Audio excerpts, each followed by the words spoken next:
Kalau besok Offline aku aja. bisa, ya aku pengennya offline kok besok. Aku kalau besok bisa offline.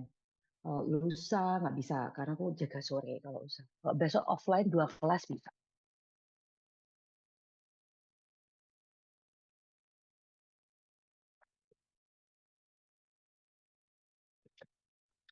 Oke, kita lanjut ya ke PA. Seperti biasa di setiap bloknya PA, apa Rek, cara gampangnya? Dokter Aris seringnya ngeluarin materi apa kata-kata yang aneh kan ya kalau di PA itu. Oke. Nanti aja deh, pasti tengah-tengah aku jelasinnya kan ya. Oke, kita ngomongin pertama apa namanya limfonodi. Limfonodi itu adalah organ limfoid yang primer. Harusnya nggak teraba ya, walaupun ada di seluruh tubuh kita bentuknya kayak biji kacang, harusnya nggak teraba kan. Makanya kalau kamu cek-cek apa KGB gitu kan, harusnya tidak teraba. Tapi kalau dia ada pembesaran limfadenopati, baru dia teraba. Dan jumlahnya lebih banyak pada anak, semakin dewasa semakin sedikit. Terus ingat juga dia ada sistem salurannya, ada sistem saluran eferen sama yang aferen, masuk dan keluarnya. Masuknya aferen, keluarnya eferen. Bentuknya seperti kacang, ukurannya 2 cm ya. Bentuknya kayak ginjal versi lebih kecil gitu ya. Nah, fungsinya di situ untuk apa? Untuk limfopoiesis, untuk pembentukan sel limfosit. Bukan pembentukan sih sebenarnya, di rokok gue.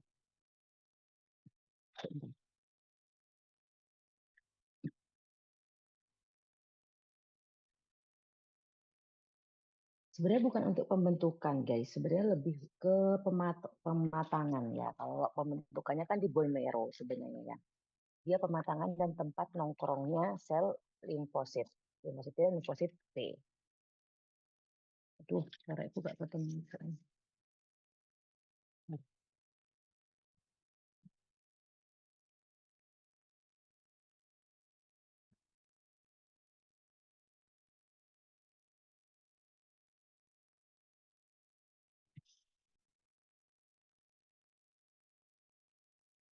Eh, oke, balik lagi ya.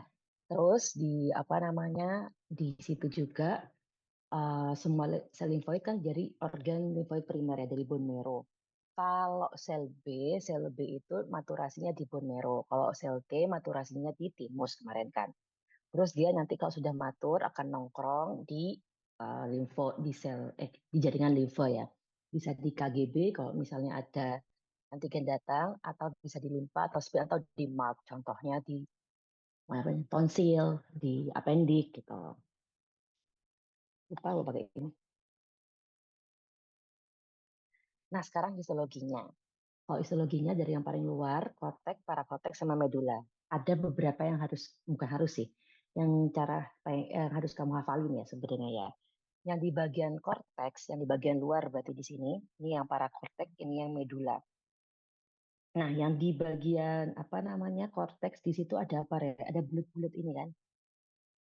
Nah, bagian ujung-ujungnya ada bulat-bulat ya, ada nodul-nodulnya. Atau namanya adalah folikel.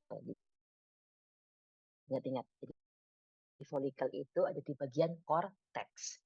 Terus ada germinal center juga, ada yang ada germinal centernya, ada yang enggak. Terus banyaknya adalah sel B, berarti sistem imun yang humoral seringnya banyak di bagian korteks.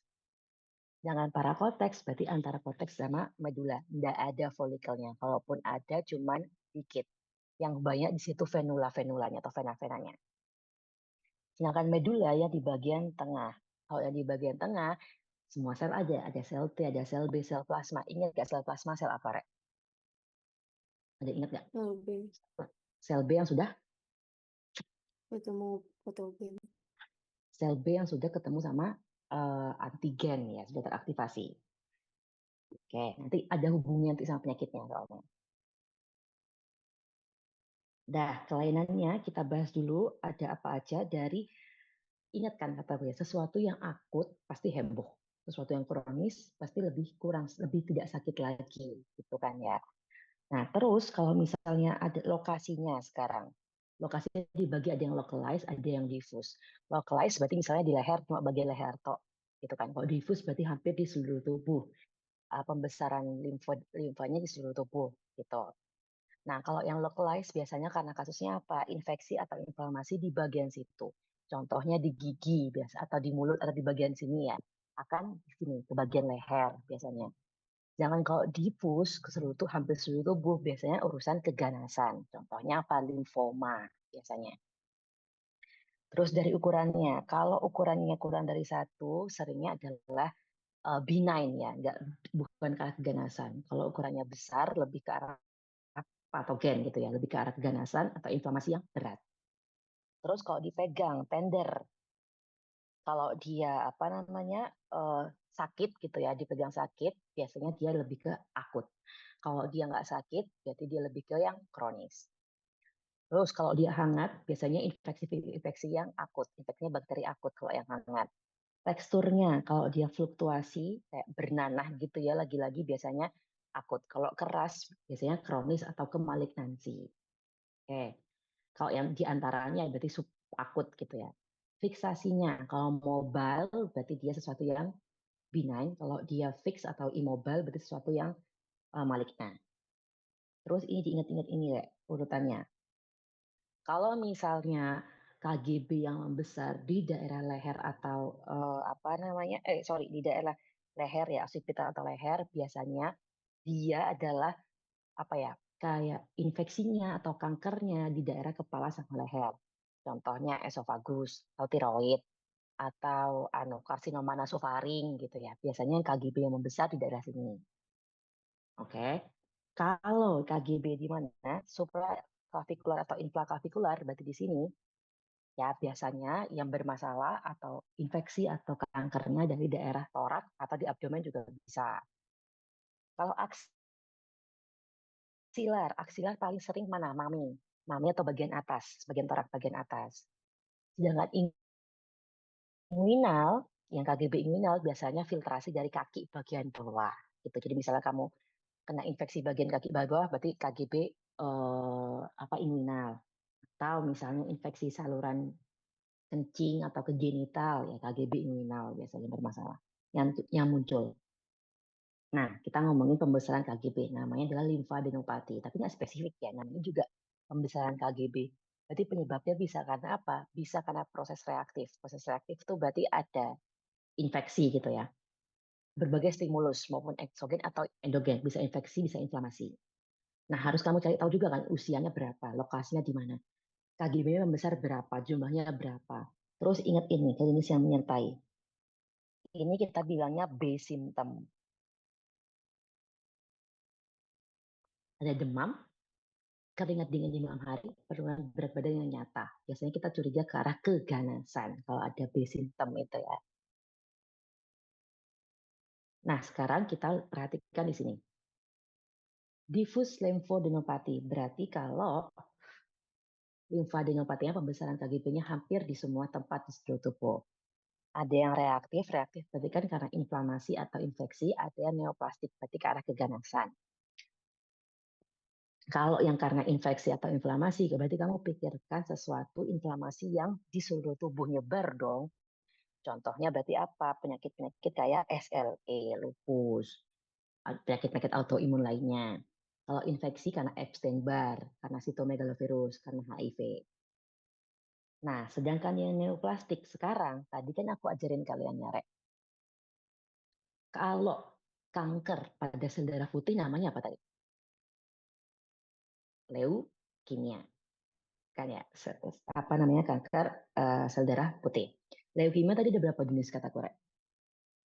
4. 4. Apa dulu, Pau? Dibagi jadi apa dulu? Dibagi Golongan jadi yang limfatik sama mieloid atau yang amyloid limfoid. atau Ada yang limfoid. akut, ada yang kronis. Oke. Nah, sekarang kan kita lagi ngomongin limfadenopati nih. Berarti kalau leukemia yang mana yang bikin limfadenopati? Yang mieloid apa yang leukoid? Yang yang L. Yang limfoid. Iya, karena yang nongkrong di yang nongkrong di limfonodi kan yang L gitu. Jadi kalau apa diffuse lymphadenopathy seluruh tubuhnya KGB-nya meningkat karena ke arah leukemia, berarti kamu pikirkan leukemia yang L. Berarti kalau nggak ALL ya CLL. Kalau dia anak gitu ya dan yang banyak sel blastnya, limfoblasnya berarti yang ALL. Tapi kalau limfosit yang matur, yang banyak, berarti yang CLL. Gitu. Itu kalau leukemia. Itu kalau memang produksi leukositnya memang yang banyak, yang jalur limfoid. Keganasan yang berikutnya, tadi kan kita ngomong leukemia. Keganasan berikutnya berarti keganasan dari sel limfonodinya. Nah, keganasan sel limfonodi namanya limfoma. Beda ini ya. Kalau leukemia, sel leukositnya jumlahnya lebih banyak. Tapi kalau limfoma, berarti sel limfonodinya yang membesar. Nah, limfoma itu dibagi dua, Hodgkin sama non-Hodgkin. Ciri khas limfoma yang Hodgkin, kalau kamu biopsi, ada namanya Rich-Steinberg cell. Rich-Steinberg cell itu apa? Kayak ada gambaran matanya burung hantu, owl eye. Jadi ada sel yang bentuknya kayak gini. Gitu. Kalau nggak ada itu, berarti yang non-Hodgkin lymphoma. Apa aja non-Hodgkin lymphoma? Banyak. Ada Burkitt lymphoma. Intinya selain Hodgkin, namanya non-Hodgkin. Gitu ya. Nah, biasanya lymphoma yang sudah stadium 3, stadium 4, dia akan menyebar ke seluruh tubuh tuh, udah metastasis. Kalau stadium 1, stadium 2 biasanya enggak, masih localized. Gitu. Nah, sekarang kita lihat yang localized. Kalau yang inflamasi, contohnya lagi alergi atau lagi jerawat atau lagi inside bite gitu. Infeksi biasanya karena bakteri. Ya, jadi ada limfadenopati kan localized tapi nggak seluruh tubuh ya. Kalau yang neoplastik tadi ya, kalau limfoma berarti masih stadium 2 atau 1 gitu. Atau jangan-jangan metastasis karsinoma. Contohnya tadi karsinoma nasofaring. Jadi dia ada pembesaran KGB di bagian sini. Terus karsinoma mami, berarti kan di aksila. Gitu. Oke. Nah, sekarang kita bahas reaktif limfadenopati. Ada pembesaran limfonodi. Intinya ada apa aja? Ada 4 sebenarnya, guys. Ada yang folikular hiperplasia, ada yang parakortikal hiperplasia, sinusistiosis sama granuloma. Kalau granuloma biasanya penyebabnya karena TB ya seringnya ya. Nah, ini aku singkat jadi sini dah. Hiperplasia folikular. Ini sudah sebenarnya ada di basis sini. Nah, nih. Folikular hiperplasia, di mana dia itu ada penambahan jumlah folikel. Kayak tadi folikel di bagian mana? Korteks, parakorteks, apa medula? Cortex. Korteks. Berarti di bagian korteksnya semakin besar. Jadi kayak ada bulut-bulutan gede kayak gini banyak. Folikelnya banyak. Oke, dikelilingi oleh limfosit. Limfosit apa yang banyak di folikular? Kalau yang di bagian korteks? B. B, ya udah banyaknya sel B. Mengandung glioblastoma kayak akan TBM. TBM itu adalah aku lupa makrofag yang bisa dideteksi pakai apa gitu. Pokoknya makrofag lah ya TBM itu. Tingle body makrofag kalau nggak salah singkatannya itu. Nah, kalau itu kan kalau yang folikular ya, atau berarti yang bagian korteks. Ingat banyaknya sel B, ada bentukan bulat-bulat kayak gini, folikelnya banyak. Nah, kalau yang parakortikal berarti yang di bawahnya. Dia paling sering penyebabnya karena mono. Mono itu apa? Mungkin di Indonesia jarang ya kita bilang penyakit mono. Kalau di luar negeri itu sering ya. Aku lagi nggak masuk, lagi enak badan nggak masuk sekolah. Kenapa? Habis kena mono. Gitu. Mono itu adalah virus yang biasanya tertularkan lewat ciuman. Makanya biasanya anak-anak remaja yang baru SMP kalau di luar negeri itu baru tahu ciuman, terus mereka nggak masuk sekolah karena batuk pilek gitu.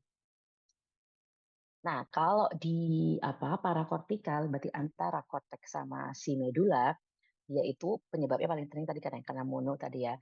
Banyaknya adalah sel limfosit T. Kalau sel blastnya, sel yang imaturnya ada sel T dan sel T. Tapi kalau yang sudah matur, banyaknya yang sel T. Kalau yang parakortikal. Sinus histiosit. Nah, sinus itu kan kayak ada celah ya, Rek, ya. Jadi kayak celahnya semakin membesar gitu. Di mana kalau sinus histiosit biasanya disangkut pautkan dengan penyakit ini, Rosai-Dorfman disease. Aku nggak tahu apa itu, aku juga lupa nggak nyari juga, tapi diingat aja soalnya kan dokter Aris suka tuh hal-hal yang kata-kata aneh gitu ya. Jadi ingatnya kalau sinus histiosis ciri khasnya itu ada Rosai-Dorfman disease. Oke, celahnya gede. Nih banyak celah-celahnya gitu. Udah, itu kalau yang granuloma nggak dibahas. Jadi kalau limfadenopati tadi ya, titiknya kalau dia pusatnya, ya perhatikan 3 tadi, kalau nggak hiperplasia folikular, parakortikal, sama yang histiosit. Nah, kalau limfadenitis, berarti terbukti ada infeksi. Nah, limfadenitis itu guys, sebelum masuk ke babnya ya, dibagi jadi dua dulu, akut sama yang kronis. Yang kronis dibagi jadi dua, kronis spesifik, kronis non spesifik. Nah, kalian kan udah kudaskan beberapa kali, udah kudasin, Rek. Kalau dipegang merah sakit, berarti yang akut apa yang kronis? Akut. Akut. Kalau kronis nggak sakit. Itu yang diingat ya pertama ya. Oke. Nah, kita bahas limfadenitis akut. Kalau yang paling sering virus. Kalau sampai ke limfa. Kenapa? Karena kan virus tuh lebih sering mengaktifkan sistem imun yang humoral atau yang adaptif ya. Karena virus kan punya antigen spesifik. Sedangkan bakteri kan enggak. Biasanya bakteri itu sistem imun innate selesai kalau bakteri. Kalau virus biasanya yang sering ke sistem imun yang adaptif. Makanya sering menyebabkan limfadenitis. Lebih sering virus. Tapi kalaupun bakteri, ya bakteri-bakteri yang ada di kulit biasanya. Kalau nggak Staphylococcus aureus, Streptococcus beta hemolyticus, sebenarnya dia adalah bakteri normal flora pada kulit. Ya, lagi-lagi tergantung dia kenanya limfadenitis di mana. Kalau yang paling sering emang nggak tahu ya kenapa. Kalau aku sering nemunya emang di daerah servikal. KGB itu kan kalau sering muncul kelenjaran di sini ya. Di mana infeksinya biasanya awal dari gigi, giginya bolong, tonsil gitu ya. Akhirnya di sini servikal. Oh. Kalau yang mesentrik karena apendisitis akut, tapi jarang ya. Mesentrik susah kamu cek KGB mesentrikus kan. Nah, biasanya KGB membesar nyeri, merah gitu ya. Kadang bisa sampai ada absesnya, demam gitu karena sedang akut. Ini gambarnya kayak gini. Merah tuh gitu ya KGB-nya. Apa di mikroskopisnya? Nah, karena dia apa namanya akut guys, berarti kan shift to the left. Berarti kan yang banyak neutrofilnya gitu ya. Makrofagnya masih ada, masih makrofag kan yang bekerja karena kan akut ya guys ya. Jadi isinya ada neutrofilnya, terus ada pushnya gitu, ada makrofagnya dan ada germinal centernya membesar. Gitu. Itu kalau yang limfadenitis akut. Kalau yang kronis, tadi kan aku bilang, yang kronis ada spesifik, ada yang non spesifik. Tak kasih tahu lagi ya. Kalau limfadenitis kronis yang spesifik cuma satu, apa? TB. Jadi kalau ada kata kamu mau jawab, oh ini TB nih, cari aja pilihan jawaban yang limfadenitis kronis yang spesifik. Itu maksudnya TB nama lainnya. Tuh. Berarti apa yang terjadi? KGB-nya membesar, lambat-lambat laun, nggak langsung tiba-tiba, nggak sakit, dan tidak ada kemerahan. Oke, makroskopisnya ya udah KGB membesar tapi nggak hiperemis, nggak ada apa-apa. Oke, mikroskopisnya bisa kayak tadi ada folikular hiperplasi, venanya membesar. Kalau sudah kronis juga bisa bikin apa? Fibrosis. Ini yang kronik, ini semua kronik yang non spesifik ya, Rek, ya.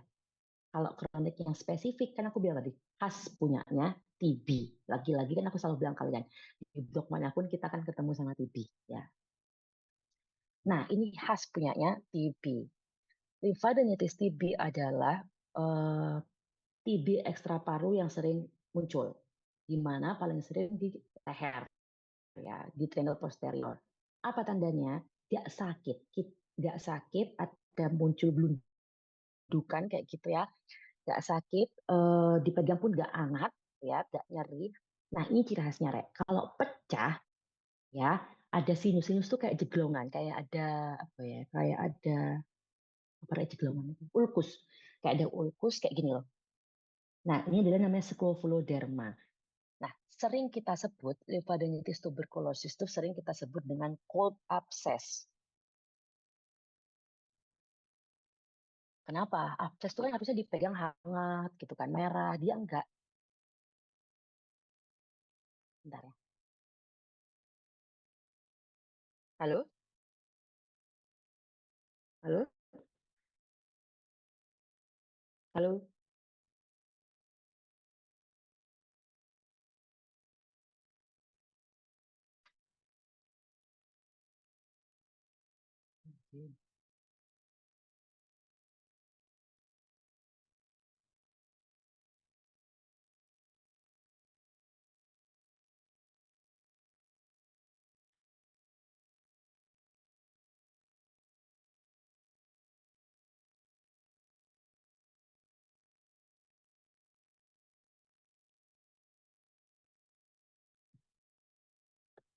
Oke, balik ya. Jadi dia kalau pecah pun tetap nggak ada. Kalau biasanya kan luka pecah tuh jelek ya, ada nanah-nanahnya. Dia enggak gitu loh, langsung mengering gitu. Ini khas dari Scleroderma. Oke. Nah, ciri khasnya kalau dari makrosnya gampang dong. Kalau ada khas ya, kalau pada TB ada apa? Ada sel Diethyl Langhans, ada necrosis caseosa, ada sel limfosit jelas karena dia penyakitnya yang kronis ya. Nah, dan nukleus apa ya? Perkejuan tuh apa jadinya? Apa? Caseosa ya, perkejuan ini. Terus ya BTA-nya positif. Next ke limfoma maligna. Nah, tadi kan aku bilang ke limfoma itu dibagi dua, Hodgkin sama yang non Hodgkin. Ciri khasnya perhatikan ada B simptom tadi kan, ya malaise, demam, keringat dingin, penurunan berat badan, kayak kasus-kasusnya orang kanker lainnya ya. Dibagi jadi Hodgkin dan non Hodgkin. Nah, kalau Hodgkin tadi aku bilang ciri khasnya dari Steinberg cell, ada oval eye itu kan. Kalau yang non Hodgkin banyak jenisnya, ada yang Burkitt, ada yang diffuse large B-cell lymphoma, tapi kita cuma bahas dua itu. Di mana penyebabnya keganasan dari sel limfosit, sel B, sel T, atau NK sel tadi kan ya. Tapi kalau leukemia berarti kan dari sononya atau dari bone marrow-nya ya. Paling sering adalah dari sel B 80%. Makanya namanya B symptom. Yang dewasa seringnya diffuse large B-cell lymphoma. Anak ini pas aku selalu tiap ngajar materi ini, entah kenapa anak-anak selalu hafal selamanya bab ini, Burkitt lymphoma, karena punya ciri khas Burkitt lymphoma itu. Dan kalau misalnya pasiennya itu usianya tua dan ada B symptom dan pembesarannya lebih dari 1, prognosisnya jelek ya yang non Hodgkin ini. Nah, kita mulai non Hodgkin yang large B-cell lymphoma. Yang paling sering terjadi dan pada orang yang usia lebih tua, seringnya pada laki-laki ya. Apa yang terjadi gampang, dari namanya kan diffuse large B-cell lymphoma. Itu kelihatan dari namanya semua kan ya. Berarti ukurannya KGB yang membesar, multiple, banyak, homogen, dan dinominasi oleh sel B. Jadi ada kata diffuse, selnya besar-besar. Oke, gampang kan? Kalau Burkitt, nah ini Burkitt. Burkitt ciri khasnya seringnya emang terjadi di Afrika dan seringnya terjadi pada anak. Sama-sama dari sel limfosit B ya. Berarti adanya di korteks juga ya. Tapi sering disangkut pautkan dengan infeksi EBV. Sebenarnya Hodgkin juga sama EBV sih. Tapi seringnya di Afrika ya. Terus menariknya ini kan gambarnya kayak gini ya. Sering dipengaruhi sama orang yang kena HIV seringnya nih, imunodefisiensi. Dan gambaran ciri khasnya ada starry sky. Di sini nggak ada ya, tak tulis ya, Rek, ya. Di gambaran apusannya ada starry sky. Jadi kayak ada bintik-bintik kayak bintang gitu. Terus Hodgkin. Hodgkin apa namanya 30% dari limfoma malignya. Jadi 70% non Hodgkin, 30%-nya Hodgkin. Oke, dia sama-sama juga dari sel limfosit B, dari germinal centernya ya. Dan dia cukup ganas ya, Rek, ya, kalau yang Hodgkin ini. Penyebabnya mirip sama yang Burkitt, EBV juga, tapi usianya kalau yang tadi kan Burkitt muda banget ya. Terus kalau yang large B-cell lymphoma tua banget ya. Kalau yang ini tuh usia bimodal ya. Bimodal tuh bisa usia muda atau usia 40 sampai 50 tahun munculnya. Oke. Tandanya kalau si Hodgkin ini ada ciri khas Nah, sama ya, KGB yang membesar, tapi ciri khasnya ada ini, Rek. Ada rich Steinberg cell. Ini ciri khas, kamu pegang sampai akhir hayatmu. Ada gambaran kayak gini. Ini khas punya Hodgkin lymphoma. Rich Steinberg cell nama lainnya ini. Owl eye appearance. Kayak gini. Ini. Ini Hodgkin dari sel B tadi ya, dari Steinberg cell. Yang terakhir, di timus. Kelainan di timus yang kita bahas hanya timoma. Di mana timus kan kita sepakat ya, semakin besar kita, harusnya timus semakin mengecil. Kalau timusnya semakin tetap ada atau malah membesar, kita selalu sangkut pautkan dengan myasthenia gravis. Sudah kemarin di blog pediatri ya. Di mana harus kita CT scan kan toraknya ya. Kalau kamu mau PA, nah jadi timoma itu dibagi jadi 3. Ingat-ingat yang ini, pasti keluar yang ini. Ada yang tipe A, tipe B, sama tipe AB. Ingatnya tipe B berarti selnya bulat. Gitu. Kalau tipe A spindle, kalau AB berarti ada dua-duanya, campuran, ada sel bulatnya, ada sel spindle-nya. Udah, soal.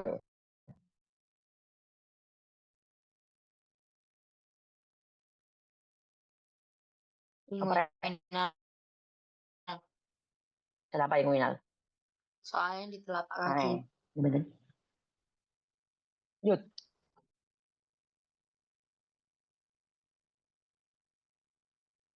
Kalau ada nyeri tekan, Akut. di sedikit ini akut. Oke, akut. D. Kok Eh. dia apa? Oh, Habis sorry, sakit gigi. sorry. Masa infeksi virus sakit gigi? Ini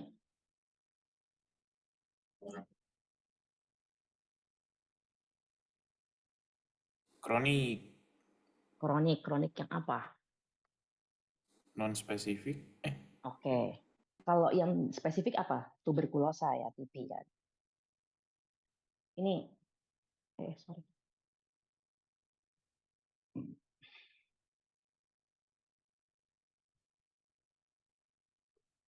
Timama.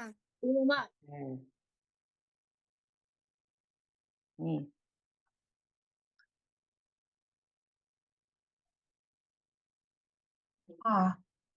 apa? Burkit. Burkit. Burkit. Burket.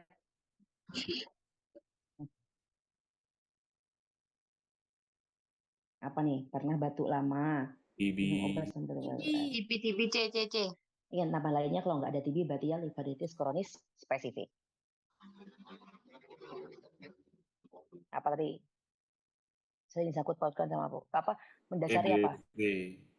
Epstein-Barr. Oke. Ini Miastenia gravis. oke. Gampang kan?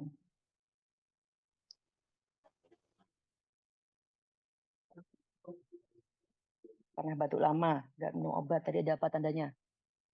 Dati Langhan. Terus sama apa lagi? Kaseosa. Perkejuan. Oke. Ini whole eye, berarti apa? Hodgkin. Hodgkin. Ini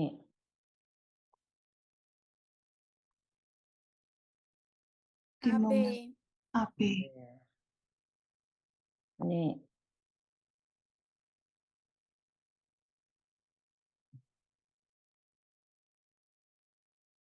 Tiroid. salah. Hidung buntu, mimisan, dan pendengaran menurun. Berarti apa? Nasofaring. Yes. Udah. Yeay. Besok offline kalian mau nggak? Sebelum liburan. Ngikut. Jam berapa? Jam 4. Udah nanti kabarin ya, Raf. Kalau besok mau enggak kalian les sebelum liburan. Tapi aku takutnya kalian tuh biasanya kalau ujiannya sih suwe kalian tuh pada males-malesan nggak ada yang dengerin bu. Kalau ujiannya masih lama gitu.